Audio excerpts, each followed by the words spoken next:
여러분 안녕하십니까? 채널K 뉴스입니다. 맨해튼 폭탄 테러 용의자가 범행 직전 트럼프 대통령을 비난하는 글을 올린 것으로 알려졌습니다. 용의자에게는 테러 행위 지원과 테러 위협, 불법 무기 소지 등으로 테러 혐의를 적용했습니다. 사건 현장인 지하 통로는 하루 만에 정상화됐습니다. 지한샘 기자가 보도합니다. 뉴욕 맨해튼 테러 용의자 아카에드 울라가 범행 직전 페이스북에 트럼프, 당신은 당신의 나라를 보호하는데 실패했다는 메시지를 올린 것으로 알려졌습니다. 울라는 또 경찰 조사에서 자신이 폭발물을 제조했고 순위파 극단주의 무장세력 이슬람 국가로부터 영감을 받았다면서 IS를 위해 범행을 했다고 진술한 것으로 전해졌습니다.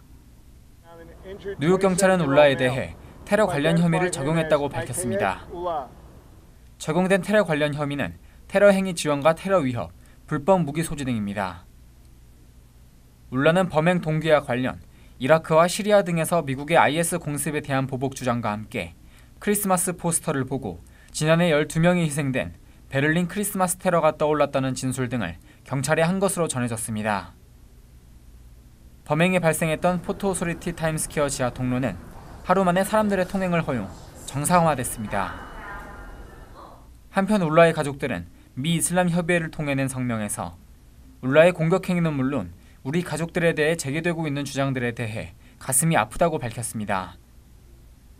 울라는 부모와 함께 뉴욕 브루클린에 거주해 왔으며 부인과 자녀는 방글라데시에 있는 것으로 알려졌습니다. 채널K 뉴스 지한샘입니다. 뉴저지주 버겐 아카데미 고등학교 학부모들이 교사의 인종차별 사건에 대해 온라인 청원을 시작했습니다. 해당 학생과 부모들의 문제가 아니라 우리 모두의 문제라는 인식으로 동참을 당부했습니다. 지난 10일부터 버겐 아카데미 학부모들의 온라인 청원이 시작됐습니다. 학부모들은 온라인 청원 웹사이트에 우려를 밝히고 학군 교육감과 학교장에게 엄중한 처벌을 요구하는 서명 운동을 시작했습니다. 학부모들은 이번 사건에 대해 학교 당국의 미흡한 처사를 지적했습니다. 특히 이 사건의 피해자는 모든 버겐 아카데미 학생이라고 강조했습니다. 학부모들은 이번 사건을 조기에 알리지 않고 대처에 미흡했던 학교 당국의 공식 서면 사과를 요구하고 있습니다.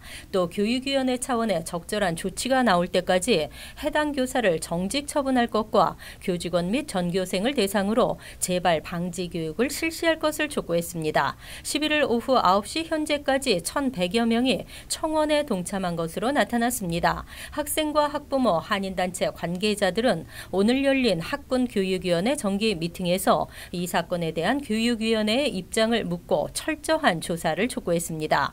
한편 청원을 이끄는 학부모들은 한인사회에 적극적인 동참을 요청했습니다. 온라인 청원 참여는 웹사이트에 접속해 이름과 이메일을 남기면 됩니다.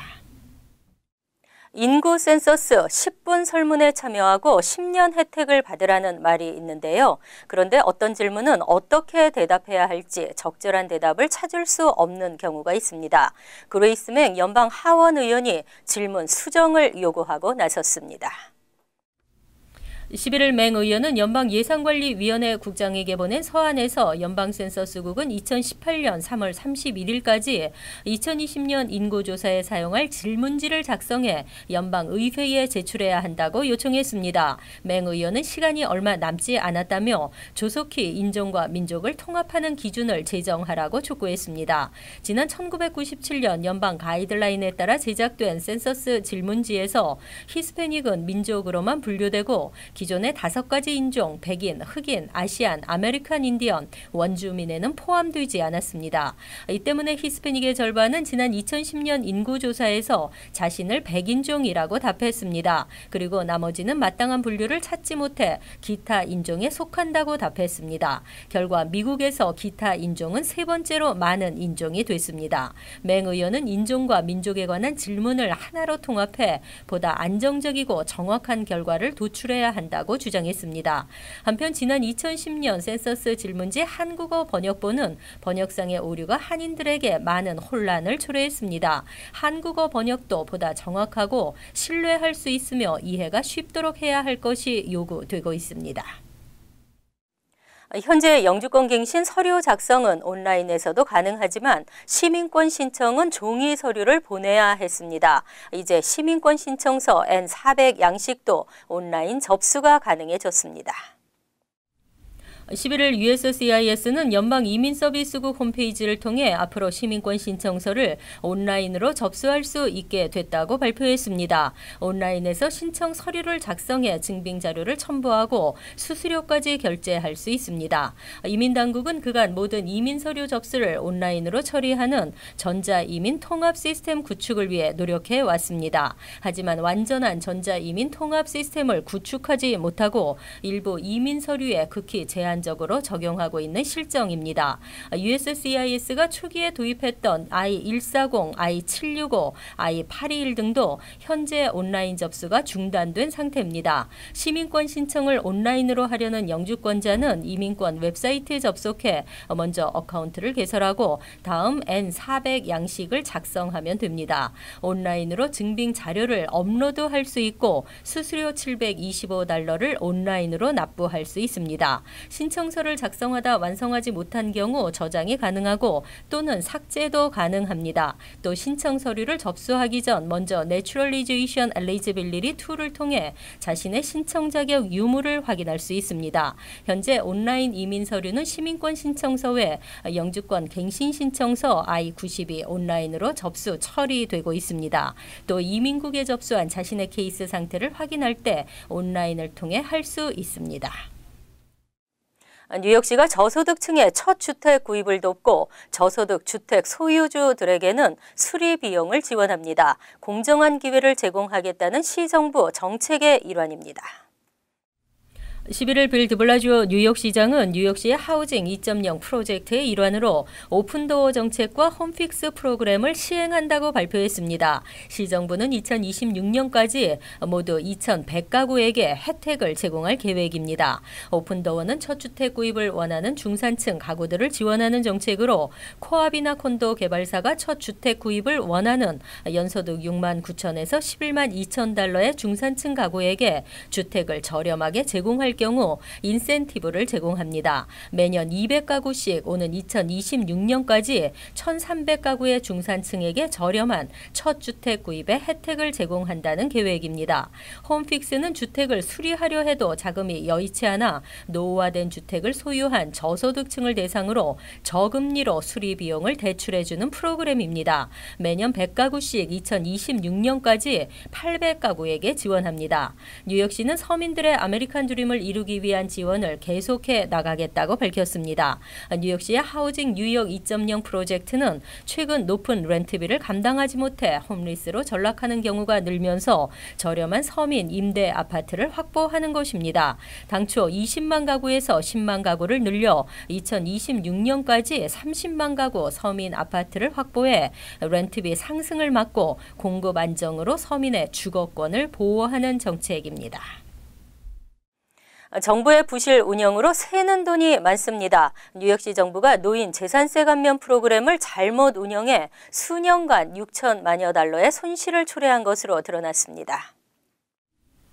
시 감사원이 재정국의 노인 재산세 감면 프로그램을 감사한 결과 2011에서 12회계년도부터 2016에서 17회계년도 사이 부당 지급된 환급금은 5,920만 달러로 나타났습니다. 수혜 대상이 아닌 3,890명에게 4,852만 9,687달러가 지급된 것으로 집계됐습니다.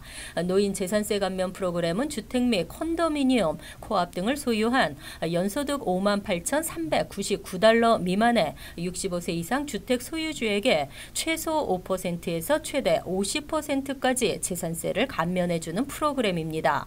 하지만 사망한 주택 소유주나 소득이 높은 경우에도 환급금이 지급됐고 중복 지급된 경우도 있었습니다. 2016년 1월에서 2017년 5월에만 사망한 주택 소유주의 부동산 2,057곳, 법인 부동산 67곳 등으로 나타났습니다. 또 65세 이상 은퇴 노인의 재산세 부담을 부담을 덜어주기 위한 프로그램도 적용 대상이 아닌 주택 소유주에게 총 1,064만 7,896만 달러가 부당 환급된 것으로 나타났습니다. 이 경우에도 대상자는 대부분 사망했거나 법인으로 파악됐습니다. 이러한 오류를 시정할 경우 시정부 수익은 1,000만 달러 늘어날 것으로 추산됐습니다. 트럼프 대통령이 트랜스젠더의 미군 입대를 금지하자 법원은 이에 반발했습니다. 아직 법적 다툼의 여지가 남아있지만 내년 1월부터 트랜스젠더의 입대가 가능해집니다. 11일 AP통신은 국방부 관계자를 인용해 트랜스젠더의 미국 입대가 법적 다툼은 있지만 내년 1월 1일부터 진행된다고 보도했습니다. 다만 입대를 원하는 트랜스젠더는 군복무가 가능하다는 점을 입증할 수 있도록 엄격한 신체적, 의료적, 정신적 조건을 충족해야 합니다. 국방부 대변인은 18개월 동안 선호하는 성별로 임상적 안정 상태를 유지할 수 있다는 의료적 증명이 있으면 입대가 가능하다고 밝혔습니다. 지난 8월 트럼프 대통령이 트랜스젠더의 군복무 전면 금지 지침에 서명하자 법원은 헌법에 보장된 평등권을 침해하고 절차상으로도 문제가 있다며 거부했습니다. 트럼프 대통령은 트랜스젠더의 군복무 전면 금지 이유 중 하나로 엄청난 의료 비용을 들었습니다. 하지만 2016년 기존 군 의료보험 비용에 트랜스젠더 군인이 미치는 영향은 전체 군 의료비 지출의 0.04%가 0.13%로 늘어나는 정도로 미미하다는 연구 결과가 나왔습니다. 한편 국방부 장관 재량에 맡긴 기존 트랜스젠더 장병의 군 복무는 계속될 전망입니다. 겨울철 꽁꽁 얼어붙은 차량 출발하기 전 예열시키는데요. 하지만 장시간 공회전을 하다가는 벌금 폭탄을 맞을 수 있습니다. 본격적인 겨울철 한파에 폭설까지 겹치면서 차량의 앞유리나 엔진 등도 꽁꽁 얼어붙어 이를 녹이기 위해 예열하는 경우 각별한 주의가 요구되고 있습니다. 뉴욕주는 일반 도로변이나 주차장 등에서 5분 이상 공회전을 하는 차량을 단속 대상으로 규정하고 있습니다. 뉴욕시도 학교 앞에서는 1분 이상 그 외의 경우에도 3분 이상 차량의 엔진을 켜둔 채 공회전하면 적발돼 벌금을 부과받을 수 있습니다. 이 경우 벌금은 일반 차량은 100에서 2,000달러, 버스나 트럭 등의 디젤 차량은 500에서 18,000달러까지 벌금형에 처해질 수 있습니다. 뉴저지주도 마찬가지입니다. 차량의 공회전은 3분으로 제한하고 범칙금은 첫 적발 시 250달러, 두 번째는 500달러, 세 번째 이후에는 1,000달러가 부과됩니다. 공회전 동안 나오는 배기가스는 대기 오염의 주범이 되고 에너지 낭비도 심각하기 때문입니다. 단 기온이 화씨 25도 이하로 내려가거나 교통체증 또는 차량 정비를 위해 시동을 켜놓는 경우는 예외입니다. 뉴욕시는 2009년 5달러였던 공회전 차량에 대한 벌금을 몇십 배로 올렸으며 2015년에는 공회전 차량을 신고하면 포상금 1,000달러를 주는 조례안까지 추진한 바 있습니다. 칩카드 등 크레딧 카드가 진화하면서 보안이 강화되고 있습니다. 현재 디스커버와 마스터카드는 사인을 하지 않아도 되는데요. 아메리칸 익스프레스가 내년 4월부터 이에 합류합니다. 크레딧 카드 결제 시 반드시 거쳐야 하는 인증 과정인 사인이 사라지고 있습니다. 마스터카드와 디스커버에 이어 아멕스도 내년 4월부터 크레딧 카드로 결제 시 고객에게 사인을 요구하지 않기로 했습니다. 최근 칩카드가 널리 쓰이고 모바일 페이먼트 등으로 보안이 크게 강화됐기 때문입니다. 크레딧 카드를 사용하고 사용자의 사인을 받는 것은 사기 예방 등에 필요했지만 이제는 기술 발전으로 크레딧 카드 위조가 어려워지고 있습니다. 또 칩카드 도입 이후 결제에 소요되는 시간이 증가하면서 소매업체들이 사인 페이지를 요구하고 있기 때문입니다. 아멕스 측은 사인이 없어도 사기 예방이 충분하다고 판단했다고 설명했습니다. 이제 4대 크레딧 카드 업체 중 사인 결제가 필요한 업체는 비자 카드만 남게 됐습니다. 월마트 재무담당 수석부사장 마이크 쿡은 사인을 없애 고객들이 빨리 결제할 수 있어 고객 만족도도 높아지고 매출에도 도움이 될 것이라고 말했습니다. 이어서 LA 지역 한인사회 소식입니다. 지난 9월 사우스 LA 지역에서 발생한 한인 리커스토어 업주와 흑인 커뮤니티 갈등과 관련해 한인단체와 LA시 관계자들이 대책 마련에 나섰습니다. LA 한인회와 LA시 가주 한미식품상협회 등 한인사회와 주류사회 관계자들은 지난 9월 이후 이번 사태와 관련해 지역 흑인 커뮤니티와 함께 진행해온 협의 과정을 공개하고 다각적인 대책을 검토하고 있다고 밝혔습니다. 특히 관계자들은 이 같은 사태에 대한 재발 방지와 한인 업주들의 피해를 예방하기 위해 지역 환원 사업 등을 통한 커뮤니티와의 유대관계 강화로 상생의 길을 모색해야 한다고 강조했습니다. 우리 비즈니스 하시는 분들이 그쪽 지역에서 비즈니스를 계속하고 있는 한 우리는 비즈니스와 지역 주민 간의 문제라고 생각을 하고 이렇게 끌고 가려고 그러지만 이 사람들은 자꾸 인종 문제를 끌고 가려고 하는 거거든요. 우리가 어떤 상생의 기구를 만들려고 그러면은 모든 우리 비즈니스 하시는 분들이나 낼 수 있는 만큼의 내되 근데 그런 것이 또 한 무슨 아프리카 타운 콜리션이나 한 멤버 오르가니제이션에 가는 게 아니라 전체 거기 있는 지역 주민이 다 베니핏을 받고 서로 주고 받고 할 수 있는 그런 게 돼야 되겠죠. 그러니까 그런 기구를 만들려고 하는데 시간이 좀 걸려요. 그래서 우리가 좀 장기적인 안목을 가지고 해야 되는 거고. As stated earlier, this has become a very complex issue, and we are working very closely with our partners, both within the community as well as our political partners and resource entities such as the Human Relations Commission, such as Angela Oh, to really fully understand what we're working on and how to best approach it for both communities and for our Korean store owners in the central Los Angeles area. 앞서 지난 9월 사우스 LA 지역에서 리콜 스토어를 운영하는 한 한인 업주는 만취한 흑인 손님에게 술을 판매하지 않았다는 이유로 일부 흑인 주민들과 갈등을 벌여왔으며 이후 최근까지 소수의 흑인들이 해당 업소가 지역사회를 해치고 있다는 이유로 한인타운과 업소 주변에서 시위를 벌이며 한흑 갈등 양상을 지속해왔습니다.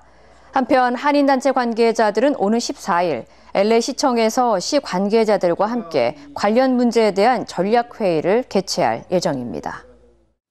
크리스마스가 2주 앞으로 다가온 가운데 파바월드가 노숙자들에게 따뜻한 연말을 선물하기 위한 무료 급식 봉사 활동을 진행했습니다. 한인 청소년 봉사단체 파바월드 학생 100여 명은 지난 9일 LA 다운타운에 위치한 미드나잇 미션 센터에서 노숙자 500여 명에게 무료 급식을 제공하고 담요를 선물하는 등 소외된 이웃들에게 따뜻한 나눔을 실천했습니다. 아침 식사 제공하고 250명분 하고 점심은 250명분 해가지고 토탈 500명분을 저희들이 준비해가지고 이분들한테 선물과 더불어 식사 제공을 하고 있습니다. 이날 행사에는 학생들이 준비한 크리스마스 캐롤 공연이 이어지면서 즐거운 연말 분위기를 더했습니다. And so I want to spread this goodness to others, especially on the holidays. And I know how much hardship these homeless people go through, and it just feels really good to be able to spread this warmness about the holidays and Christmas.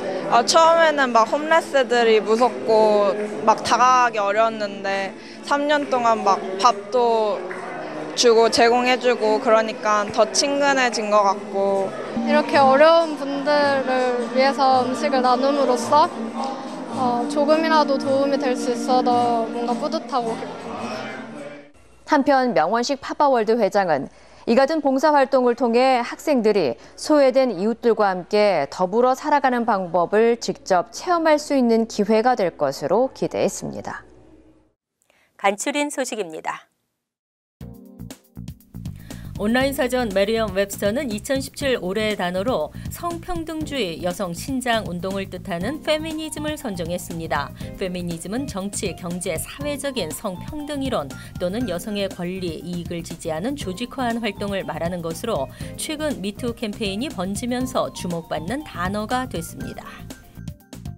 조병창 민족화해협력 범국민협의회 뉴욕 협의회 대표가 한국 국무총리실 산하 재외동포 정책위원회 민간위원으로 위촉됐습니다. 지난 1996년 국무총리 산하기구로 설치된 재외동포 정책위원회는 한국 정부의 재외동포 관련 정책을 심의 조정하는 역할을 하고 있습니다.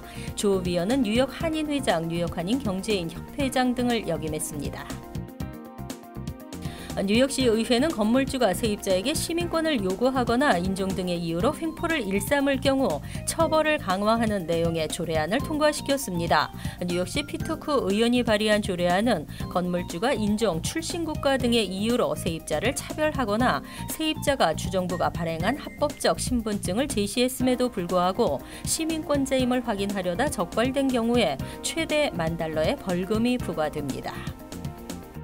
뉴저지주 환경보호국은 지난 10월과 12월 두 차례에 걸쳐 12일 동안 곰 사냥 기간을 지정하고 포획에 들어갔으나 예상보다 포획량이 적어 기간을 나흘간 더 연장하기로 결정했습니다. 곰 사냥을 위해서는 주 환경보호국에 허가증을 신청해야 하고 총기나 사냥 라이센스를 소유하고 있어야 합니다. 환율과 증권 소식입니다.